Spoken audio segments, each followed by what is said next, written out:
Sa laki ng bilang ng isang malusog na populasyon, nakadepende ang lakas ng paggawa at kita ng lokal na pamahalaan ng isang syudad.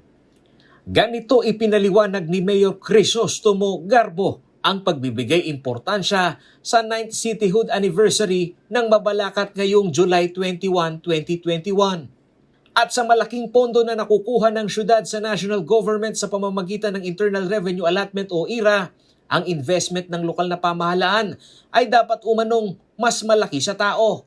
Tumas nga ang ating IRA, but what is important is also you have to give what is due to the people of Mabalacat. Hindi lamang nananatiling syudad ka, pero naging syudad ka nga, wala namang nararamdaman ang mga tao. Sa datos ng lokal na pamahalaan, 30% ng local revenue collection ng syudad ang apektado ng pandemya.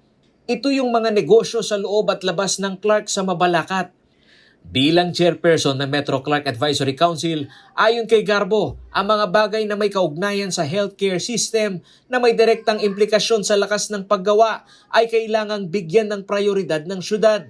Lalo't sila ang nasa poder ng pag-akto dito. Itong taon na ito, no, bumaba ang ating koleksyon ng more than 30%, no? Hindi natin na-reach yung ating expected income dyan. Well, of course, ano po yun, talagang may explain natin dahil nga nagkaroon ng lockdown, maraming may percentage lang na pwedeng pumasok, ano? So marami po naapektuhan. Sa inaasahang implementasyon ng Mandanas ruling, higit sa nakukuhang IRA funds ng syudad ay magkakaroon ng shares ang LGU, hindi lamang sa National Internal Revenue Taxes, kundi pati na sa buwis na kinokolekta ng Bureau of Customs. Ang posisyon ng Mabalacat City na malapit sa economic zone ay magbibigay ng tsansa umanong magpapalaki sa perang gugulin ng LGU.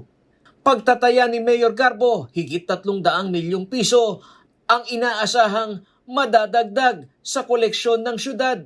Kuha tayo ng share dito ng more than 370 million, which could add sa ating mga serbisyo na ipagkakalob natin sa ating mga kababayan. Ang karagdagang pondo na makukuha ng city government ay tinitiyak umanong magkakaroon ng pulidong transition plans.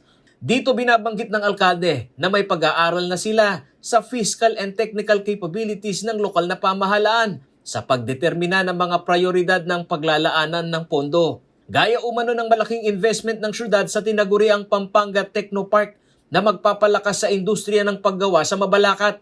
Ito pong Pampanga Technopark, no? Ito po isang 210 hectares na development na which could generate 110,000 employees.